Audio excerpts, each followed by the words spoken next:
जिन बच्चों को या बड़ों को बाथरूम की समस्या है, यानी कि बार बार पेशाब होता है या पेशाब रुक रुक कर आता है, या जो बच्चे बिस्तर में बाथरूम कर देते हैं, नींद में बाथरूम कर देते हैं, उन सभी लोगों के लिए बहुत ही शानदार और बहुत ही बढ़िया आज हम एक चीज़ बता रहे हैं। ये देखिए, माजून मासिकुल बोल। माजून मासिकुल बोल ये आपको किसी भी यूनानी या आयुर्वेदिक दवाखाने से बड़े आसानी से मिल भी जाता है।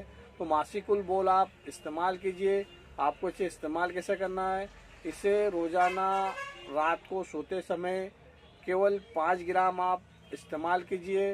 देखिए, आपको बाथरूम की पुरानी से पुरानी भी समस्या होगी तो इससे आप निजात पा जाएंगे। इसे आपको कुछ समय तक लेना पड़ेगा। ये यूनानी दवा है, थोड़ी धीरे असर करती है, पर अल्हम्दुलिल्लाह रिजल्ट बहुत शानदार आते हैं। इसे आप इस्तेमाल कीजिए और आपको फ़ायदा हो